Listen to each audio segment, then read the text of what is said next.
नमस्कार दोस्तों, मैं आपके साथ हूँ फिर से रहमान सैफी। जैसा आप देख रहे हैं विंडो पर, आज राजकुमार दिगान साहब मौजूद हैं।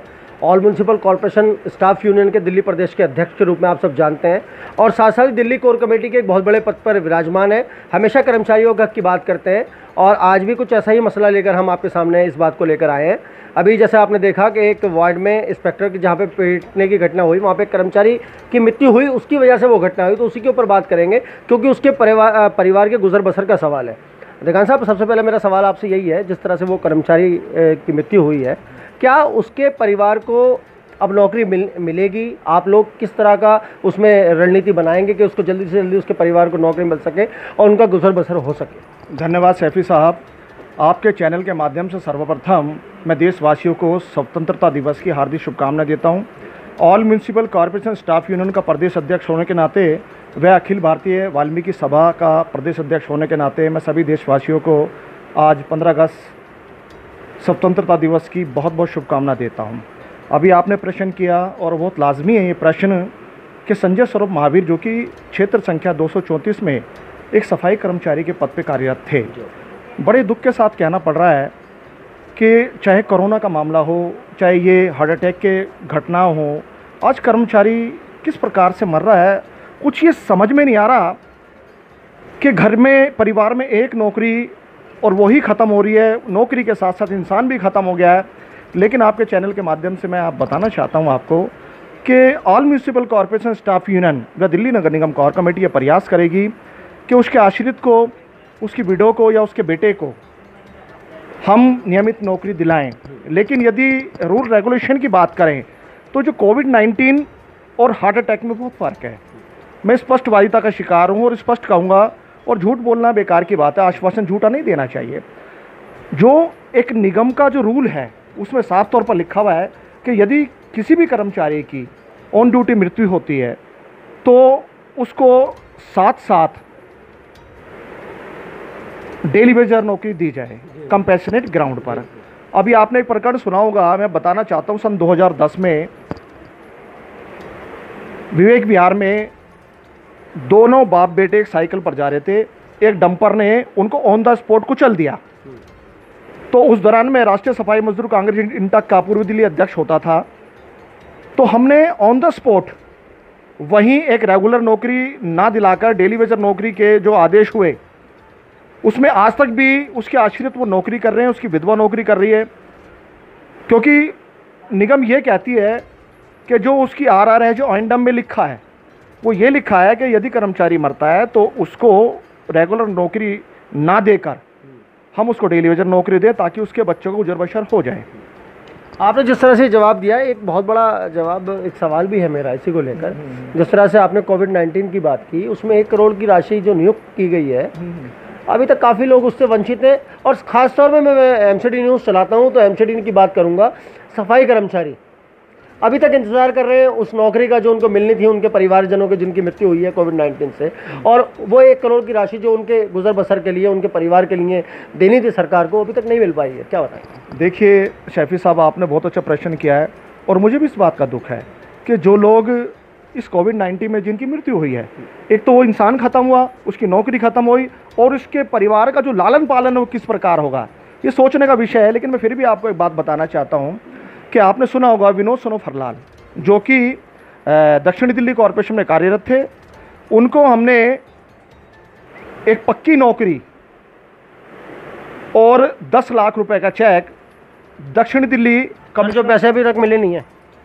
नहीं, चेक उनको मिल चुका है। सर, चेक मिल गया लेकिन अभी तक पैसे नहीं मिले हैं। देखिए मैनेजमेंट जब चेक दे रही है तो मैं समझता हूँ पैसा भी मिलेगा, लेकिन नौकरी मिल चुकी है। नौकरी के आदेश हमने ऑन द स्पॉट करा दिए थे। ऐसा नहीं है कि गवर्नमेंट का ध्यान नहीं है उस पर, गवर्नमेंट का पूरा ध्यान है, लेकिन कुछ चीज़ें ऐसी हैं कि हमें कुछ फाइल, कुछ पेपर्स कंप्लीट करने पड़ते हैं। अभी तक भी एक सुनीता वाइफ ऑफ ओमपाल का जो केस है, जो कोविड-19 से जिस महिला की मृत्यु हुई, वो सफाई कर्मचारी हमारे सादरा साउथ में एक सफाई कर्मचारी के पद पर वो महिला कार्यरत थी।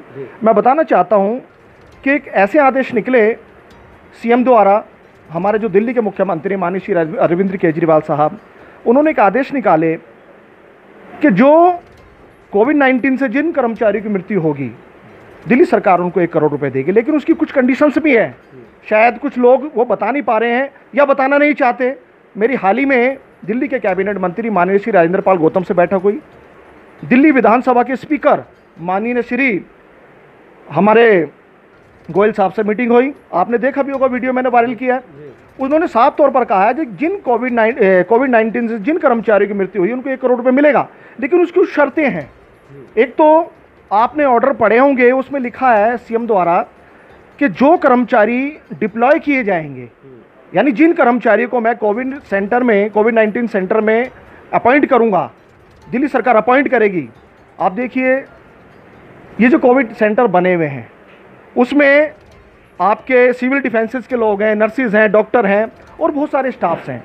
यदि आप कहते हैं कि सिविल डिफेंस के कर्मचारी को 1 करोड़ रुपये मिल गया, दिल्ली पुलिस के कर्मचारी को 1 करोड़ रुपये मिल गया, नर्सिस को 1 करोड़ रुपये मिल गया, तो वही ऑर्डर की बात कर रहा हूँ। उसमें केजरीवाल साहब उनके घर लेके गए वो पैसों का चेक। हाँ, मैं जानता हूँ, उसी बात पर आ रहा हूँ, उसी मुद्दे पर आ रहा हूँ। मैं स्पष्ट करूँगा उस पर आखिर वजह क्या रही है। उस ऑर्डर में लिखा है कि यदि दिल्ली सरकार किसी भी कर्मचारी को डिप्लॉय करती है, यानी ड्यूटी पर लेती है कि भाई आप कोविड-19 जो ये संक्रमित वार्ड बने हुए हैं, इसमें यदि किसी कर्मचारी को वो अपॉइंट करती है कि हम दिल्ली सरकार के द्वारा कमिश्नर से मांग करते हैं कि हमें 15-20 कर्मचारी ऐसे चाहिए, 100 कर्मचारी चाहिए जो कि कोविड सेंटर में काम करेंगे, यदि उस दौरान सेवा करते हुए उनकी मृत्यु हो जाती है तो दिल्ली सरकार उनको 1 करोड़ रुपये देने के लिए लाजमी है, तैयार है। लेकिन मैं फिर भी इस बात को कहता हूं कि सीएम ने अपने मैनिफेस्टो में, एजेंडे में कहा है कि वो 1 करोड़ रुपये देंगे। सर, मेरा एक थोड़ा दर्द भी है इस सवाल में। काफ़ी टाइम से मैं भी निगम में काम करता हूँ, हमेशा आप सब लोगों की कवरेज करता हूँ, अधिकारियों से कवरेज करता हूँ, कर्मचारियों की कवरेज करता हूँ और जो भी बात होती है सब तक पहुँचाता हूँ उसको। लेकिन जहाँ से आज मैं देख रहा हूँ, जितने भी निगम में मौजूदा वक्त में नेता हैं वो सब तो अपनी नेतागिरी कर रहे हैं, राजनीति कर रहे हैं।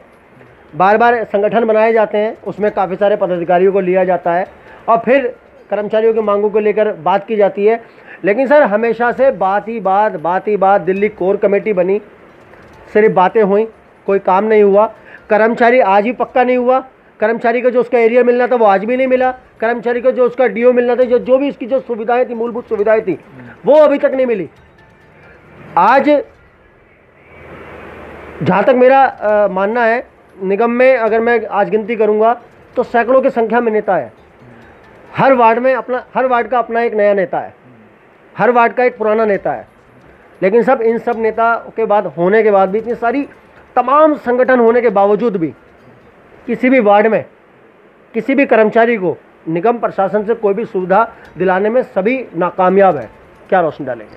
शैफी साहब, आपका ये सवाल माकूल है और मैं बल्कि प्रशंसा करता हूँ आपके सवाल की। आपने कड़वा बोला है लेकिन स्पष्ट बोला है और मैं भी समझता हूँ आप स्पष्टवादिता के शिकार हैं। एक प्रवक्ता को स्पष्ट रहना भी चाहिए। बिल्कुल सर। देखिए, बताना चाहते हैं कि सैकड़ों नेता हैं, सैकड़ों यूनियंस हैं और दिन प्रतिदिन वो पदाधिकारी बढ़ भी रहे हैं, लेकिन कर्मचारियों का काम नहीं हो रहा है। ये दुख का विषय है और मेरी जो सिंपैथी है कर्मचारी के साथ। सर, आपने बहुत अच्छी बात कही, मैं रोकना चाहूँगा आपको कि बढ़ रहे हैं। सर, वो जो कर्मचारी है उसको ही पदाधिकारी बनाकर बढ़ाया जा रहा है। और आज आप इस बात से देख रहे हैं निगम में कितना प्रभाव पड़ा। मुकेश जी से एक बार मैंने इंटरव्यू लिया था, उन्होंने भी इस बात को साफ साफ कहा था कि इतने सारे बढ़ गए।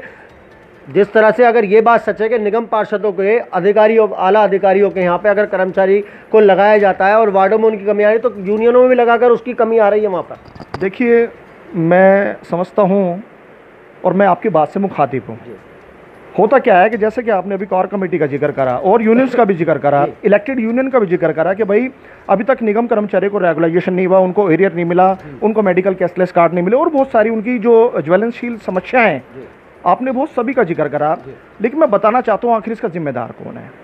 इसकी जो जिम्मेदार है वो निगम प्रशासन के साथ साथ जो 18 वर्षों से निगम में जो काबिज सरकार हैं वो भी जिम्मेदार हैं। मैं आपको बताना चाहता हूँ, दिल्ली में जो सरकार है वो अरविंद केजरीवाल जी की है, लेकिन 18 वर्षों से जो सरकार है निगम में वो भारतीय जनता पार्टी की है। हमारा कौन आका है? मैं पूछना चाहता हूँ कि हमारा आका कौन है जिसका दरवाज़ा हम खटखटाएं? यदि सीएम साहब के पास जाते हैं तो सीएम साहब कहते हैं कि भाई दिल्ली में जो मेरी दिल्ली नगर निगम में मेरी सरकार नहीं है। तो ये सरकारों की रणनीति तो नहीं है, कहीं अपनी एक राजनीति तो नहीं है? देखिए क्या होता है कि जो दिल्ली नगर निगम है एक लोकल बॉडी है, एक स्थानीय निकाय है, और जो सरकारें आज निगम में काबिज है, आप जानते हैं 18 वर्षों से तीनों मेयर भारतीय जनता पार्टी के, तीनों standing committee Bharatiya Janata party के, तीनों नेता सदन भारतीय जनता पार्टी के। यदि निगम चाहे, यदि भारतीय जनता पार्टी चाहे, जब मेयर उनके हैं, नेता सदन उनके हैं, स्टैंडिंग कमेटी चेयरमैन उनके हैं, तो एक रेजुलेशन पास करें स्टैंडिंग कमेटी में, और वो जो रेजुलेशन पास करें उसमें आप नई पोस्ट क्रिएट करें, आप निगम का बजट पेश करें कि यदि हम कर्मचारी को पक्का करते हैं तो इतना बजट हमारा बढ़ जाएगा, तनख्वाह हमारी इतनी और बढ़ जाएगी। तो मेरी बात अभी मैं बताना चाहता हूँ, 6 महीने पहले सीएम साहब से मेरी बैठक हुई, दिल्ली के मुख्यमंत्री अरविंद केजरीवाल से।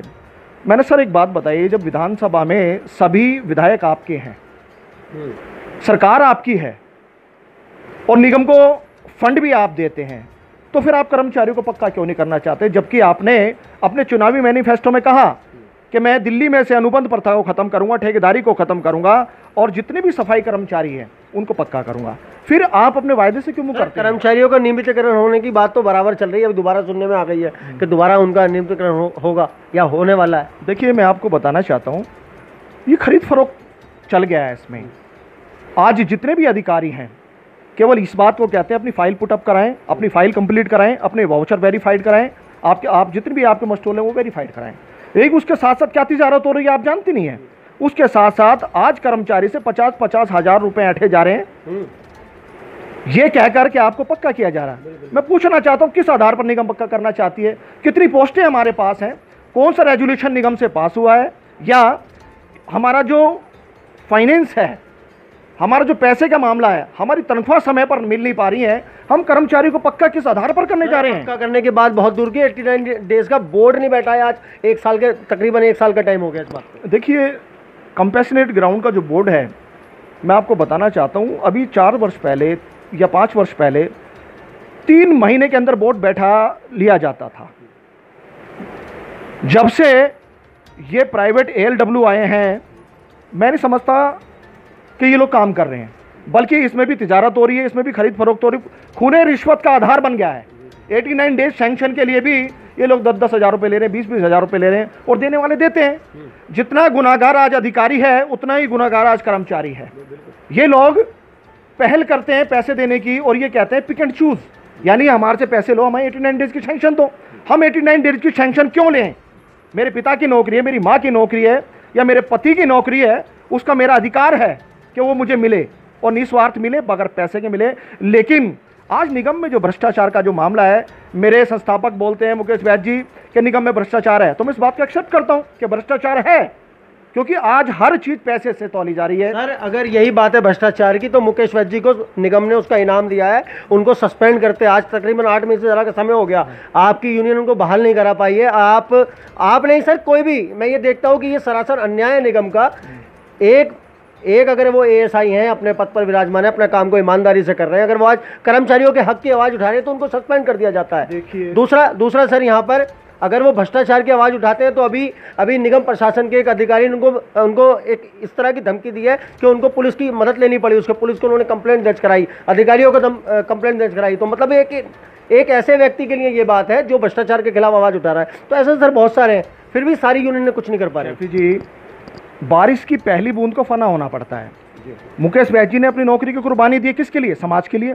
लेकिन समाज को भी इस बात को ध्यान रखना, कर्मचारियों के लिए दी भाई। समाज का मतलब कि आज 90% वाल्मीकि समाज कॉर्पोरेशन में है। बिल्कुल बिल्कुल। और वो सफाई कर्मचारियों के सुपरवाइजर स्टाफ के अध्यक्ष भी हैं और सफाई कर्मचारियों के नेता भी हैं।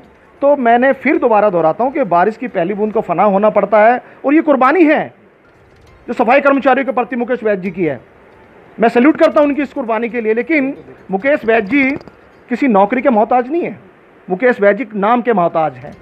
उनका नाम पहले भी था और आज भी और हमेशा रहेगा। बिल्कुल सर, प्रोग्राम बहुत लंबा हो चुका है और चलते चलते मैं आपसे अपनी तरफ से एक सवाल और एक बात, सवाल नहीं है ये मेरा, बेसिकली आपसे मेरी गुजारिश है। अभी देश के मशहूर शायर राहत इंदौरी साहब का इंतकाल हुआ है, तो आप मैं जानता हूँ उनके आप बहुत बड़े मुरीद हैं, बहुत बड़े उनके फ़ैन हैं, तो मैं चाहता हूँ कि हमारे दर्शकों को उनके बारे में 2 लाइन। राहत इंदौरी साहब, मरहूम मेरे मुमताज़, मेरे महबूब शायर, मुझे बेहद दुख है कि आज वो मेरे बीच में नहीं है, मेरे दिल में है। इस जहान में जब जब शेर व शायरी की बात आएगी तो राहत इंदौरी साहब का नाम सर्वप्रथम पहले आएगा। और मैं उनका शेर दोहराना चाहता हूँ। बड़ा खूबसूरत शेर है कि सूरज सितारे चाँद सब मेरे साथ में रहे, सूरज सितारे चाँद सब मेरे साथ में रहे, जब तुम्हारे ये 2 हाथ मेरे साथ में रहे। कि शाखों से टूट जाएं वो पत्ते नहीं हैं हम, आंधी से कोई कह दे औकात में रहे। बहुत बढ़िया, बहुत बढ़िया, बहुत बढ़िया। दिगान साहब ने बहुत अच्छी बात कही। कर्मचारियों के लिए हमने उनसे बात की और बहुत अच्छे माकूल जवाब दिए, और जो भी भ्रष्टाचार हो रहा है उसके बारे में हमने बात की और सब जवाब आपके सामने थे। दोस्तों, अगले मुद्दे के साथ, एक नई बात के साथ हम आपके सामने फिर हाजिर रहेंगे। जय हिंद।